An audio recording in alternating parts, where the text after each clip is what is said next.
Hi everyone, welcome to SR academy. திறன் work புக்கில் ஒவ்வொரு பாடமாக பார்த்துட்டு வரோம். அந்த வகையில் இப்போ நம்ம பார்க்குறது 7ஆம் வகுப்பு திறன் கணிதம். இதில் 14வது பாடம் வகுப்பு நிலை திறன்களில் வடிவியல் 3. இந்த பாடத்தை தான் இன்னைக்கு நம்ம கட்டங்கட்டி படிக்க போகிறோம். சூப்பராக படிச்சிடலாம் வாங்க. ஃபர்ஸ்ட் கொஷின் பார்த்தீங்கன்னா, பின்வரும் வினாக்களுக்கு விடையளி.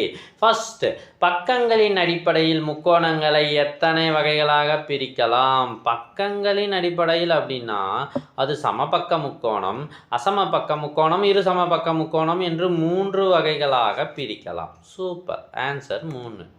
அடுத்து, கோணங்களின் அடிப்படையில் எத்தனை வகைகளாக பிரிக்கலாம்?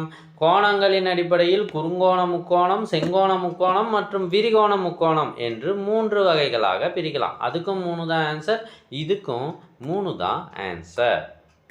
ஓகே சார், இந்த பாடம் தேவையில்ல சார், இன்னும் இதுக்கு முன்னாடி நடத்தின பாடம்லாம் எங்களுக்கு வேணும் சார் அப்படின்னா நீங்கள் செய்ய வேண்டியது, முதல்ல நம்ம சேனலை சப்ஸ்கிரைப் பண்ணிவிட்டு கமெண்ட் ஓப்பன் பண்ணி பார்த்தீங்கன்னா அதில் ஒரு லிங்க் இருக்கும். அதில் இதற்கு முன்னாடி நடைபெற்ற 100 வீடியோக்களுக்கு மேல் திறன் வீடியோக்களே இருக்குது. அதை ஓப்பன் பண்ணி உங்களுக்கு தேவையானதை பார்க்கவும்.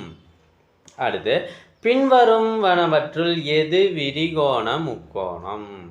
ஒரு கோணம் விரிகோணமாக இருந்தாலும் அது விரிகோண முக்கோணம் தான். விரிகோணம் என்பது 90 டிகிரியை விட அதிகமானது.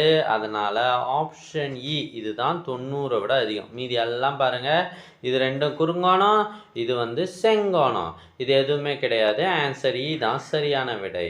அடுத்த கேள்வி, ஒரு முக்கோணத்தின் 3 கோணங்களின் கூடுதல் ரொம்ப ரொம்ப முக்கியமான கேள்வி. 180 டிகிரி ஆகும். ஸோ இந்த வீடியோ பிடிச்சிருந்தா மறக்காமல் ஒரு லைக் பண்ணுங்கள், ஹார்ட் போடுங்க. தேங்க்யூ ஃபார் வாட்சிங்.